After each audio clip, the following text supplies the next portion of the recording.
रत्ना और आप देख रहे हैं सी न्यूज़ भारत। वक्त हो गया उत्तर प्रदेश बुलेटिन का। बात करेंगे अम्बेडकर नगर की, जहां संदिग्ध व्यक्तियों की चेकिंग के दौरान एक युवक को नाजायज चाकू के साथ गिरफ्तार किया गया है। आगे बात करेंगे इटावा की, जहां मिशन शक्ति 5.0 अभियान के तहत राजकीय उच्चतर माध्यमिक विद्यालय में जागरूकता कार्यक्रम आयोजित किया गया है। ऐसी तमाम खबरों पर विस्तार से चर्चा करेंगे इस बुलेटिन में। 16 अक्टूबर 2025 को थाना अध्यक्ष सुनील कुमार पांडे के पर्यवेक्षण में उप निरीक्षक विनय कुमार सिंह, भूपेश चौधरी और कुशलपाल सिंह ने तिगोड़िया नहर के पास संदिग्ध युवक अमन ताड़माली पुत्र फूलचंद उम्र 22 वर्ष निवासी ताड़ीकश गली कस्बा बसखारी को नाजायज चाकू के साथ गिरफ्तार किया। जो मुखबिर की सूचना पर हुई थाना बसखारी में उसके खिलाफ मुकदमा संख्या 298/25 धारा 4/25 सशस्त्र अधिनियम पंजीकृत कर न्यायालय भेजा गया। बसखारी पुलिस की तत्परता से बड़ा हादसा टला और लगातार की जा रही चेकिंग से जनता का कानून व्यवस्था पर विश्वास बढ़ा। अम्बेडकर नगर से सी न्यूज़ संवाददाता अजय कुमार उपाध्याय की रिपोर्ट। खबर औरैया से है, जहां फफूर रेलवे स्टेशन के पास देर रात दर्दनाक हादसा हुआ। गपकापुर के डाउन लाइन पर अमृत भारत एक्सप्रेस नई दिल्ली से पटना जा रही एक महिला और उसके 5 वर्षीय बेटे को रौंद गई। 28 वर्षीय महिला और उसका बेटा दोनों की मौके पर मौत हो गई। दोनों संत रविदास नगर के निवासी बताए जा रहे हैं। हादसे की सूचना पर पहुंची जीआरपी ने शव पोस्टमार्टम के लिए सौसैया चिचौली भेज दिया। क्षेत्र में हादसे को लेकर कोहराम मच गया है। औरैया से सी न्यूज़ संवाददाता राजेश मिश्रा की रिपोर्ट। खबर इटावा से है, जहां मिशन शक्ति 5.0 अभियान के तहत थाना बलरई पुलिस ने ग्राम बीबामो स्थित राजकीय उच्चतर माध्यमिक विद्यालय में छात्राओं को आत्मरक्षा साइबर सुरक्षा के बारे में जागरूक किया। कार्यक्रम पुलिस अधीक्षक ब्रिजेश कुमार श्रीवास्तव के निर्देशन और थाना प्रभारी पुलिस उपाध्यक्ष अभय कुमार वर्मा के नेतृत्व में हुआ। वर्मा ने छात्राओं से संवाद करते हुए सतर्कता हेल्पलाइन नंबर, सरकारी योजनाओं और ऑनलाइन सुरक्षा उपायों की जानकारी दी और आवश्यक स्थिति में तुरंत पुलिस सहायता लेने की सलाह दी। छात्राओं ने व्यवहारिक आत्मरक्षा उपाय सीखकर आत्मविश्वास दिखाया। इस पहल से ग्रामीण क्षेत्र में महिला सुरक्षा के प्रति नई सोच और जोश बढ़ा। इटावा से सी न्यूज़ संवाददाता देवेंद्र सिंह की रिपोर्ट। सदर कोतवाली के एआरटीओ ऑफिस के सामने 2 ट्रकों में आमने सामने भीषण भिड़ंत हुई। दोनों ट्रकों के कैबिन चकनाचूर हो गए। ट्रैफिक और स्थानीय पुलिस ने घायलों को बाहर निकाला। डंपर के ड्राइवर और क्लीनर घायल हो गए। हमीरपुर से सी न्यूज़ संवाददाता ब्रिजेश की रिपोर्ट। खबर महाराजगंज से है, जहां नगर पालिका परिषद सिसवा बाजार स्थित SKSD स्कूल में सांसद खेल स्पर्धा 2025 का समापन समारोह गुरुवार को हर्षोल्लास के बीच संपन्न हुआ।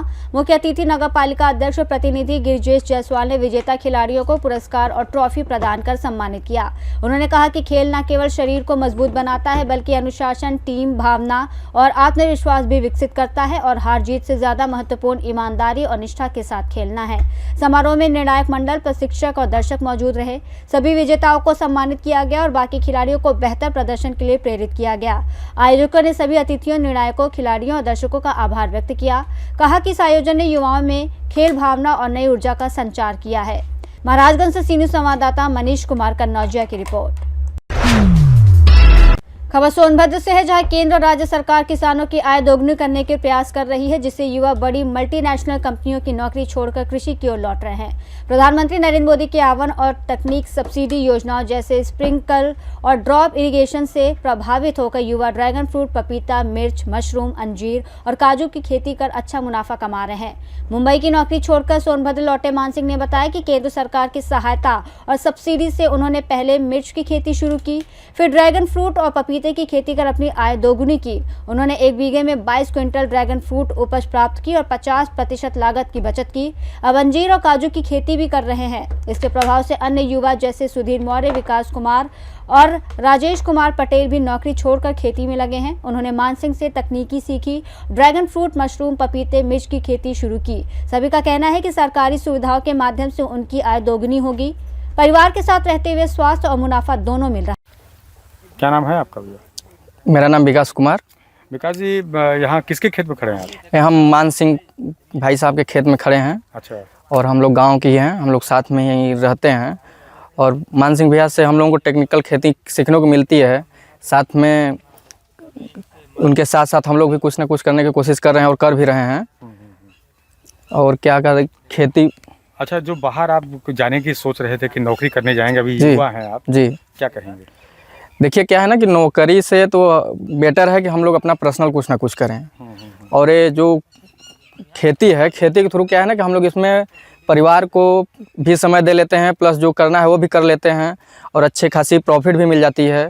तो हमको लगता है कि नौकरी और या बाहर से जाके करने से कुछ ना कुछ अपना ही करे तो ही बेटर है। सरकार जो कह रही थी कि आय दोगुनी हो रही है, जी ऐसा एहसास हो रहा है सर, खेती से तो है ही। खेती से? हाँ तो नौकरी से बढ़िया मानते हाँ, हैं? नौकरी से बढ़िया तो हमें खेती लगा, इसलिए कि कुछ न कुछ समय हम भी दिए थे बाहर, लेकिन हमें अच्छा लगा कि नहीं, हम गाँव पे ही रहें तो ही बेटर है। अच्छा, बाहर हाँ। अपना काम कुछ कर रहे थे, जी। अब छोड़ के चले आए? हाँ, तो युवाओं को क्या संदेश देंगे गाँव? युवाओं को यही संदेश देंगे कि वो छोटा ही हो सही, लेकिन पर अपना ही बिजनेस रहे तो ही बेटर है।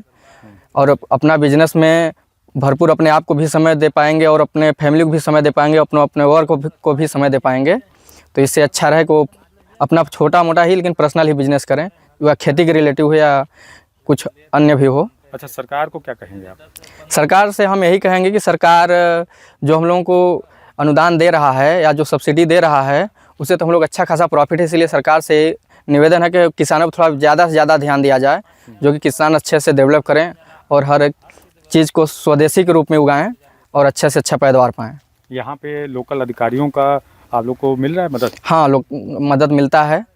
मान विभाग थ्रू हम लोगों को जो भी उपलब्ध होता है वो अच्छा ही मदद मिलता है। सभी अधिकारियाँ जो भी लोग हैं, हम लोगों को कुछ ना कुछ मदद वैसे भी मिलता है, फिर मान विभाग थ्रू भी मिलता रहता है, पर कुछ ना कुछ आना जाना अधिकारियों से। उधर देखिए जी। नाम क्या है आपका? मेरा नाम राजेश कुमार पटेल। तो राजेश जी, किस गांव के आप हैं? हम कुशीडोर सोनभद्र से हैं। तो यहाँ किसके खेत में घूम रहे हैं? इस समय मान सिंह भैया के प्लाट में घूम रहे हैं हम। हमारे घर से बगल जस्ट है, हमारे भैया ही हैं। किस चीज़ की खेती करते हैं ये पपीते, ड्रैगन फ्रूट और स्ट्रॉबेरी, अन्य और फल हैं, इन सब का खेती होता है। इनके तहत हम लोग भी जुड़कर कुछ लगा रहे हैं, कुछ सीख रहे हैं। ये ड्रिप हो गया, मैचिंग हो गया, ये सब भैया के साथ हम लोग भी मिलकर कर रहे हैं। अच्छा, ये बताइए कि आय दोगुनी हो रही है किसानों की? जी जी, इससे आय दोगुनी अच्छा मिर्चे से और मटर टमाटर से, इनसे है कि उसमें खेती में घाटा भी चला जाता है, लेकिन ये हमारा एक मूल्य है, इसमें घाटा नहीं होता। ये बताइए कि जो है सरकार की सुविधाएं मिल रही हैं? जी जी, सरकार की सुविधा बहुत अच्छी है। नरेंद्र मोदी जी का बहुत शुभकामनाएं। ये सब सुविधा सब मिल, क्या कहेंगे? हमारे लिए तो बेटर है वो। अच्छा। उनके तहत सुविधा जो मिल रही किसानों को। तो बाहर नौकरी करने नहीं जाएंगे आप? नहीं, बाहर जाने के लिए तैयारी हो रही थी, लेकिन नहीं, अब भैया के साथ देखकर वही सब करने का अब यही विचार है। ठीक है। सोनभद्र से सी न्यूज़ संवाददाता कुंदन चौधरी की रिपोर्ट। फिलहाल इस बुलेटिन में बस इतना ही। देश और दुनिया की तमाम बड़ी खबरों के लिए देखते रहिए सी न्यूज़ भारत।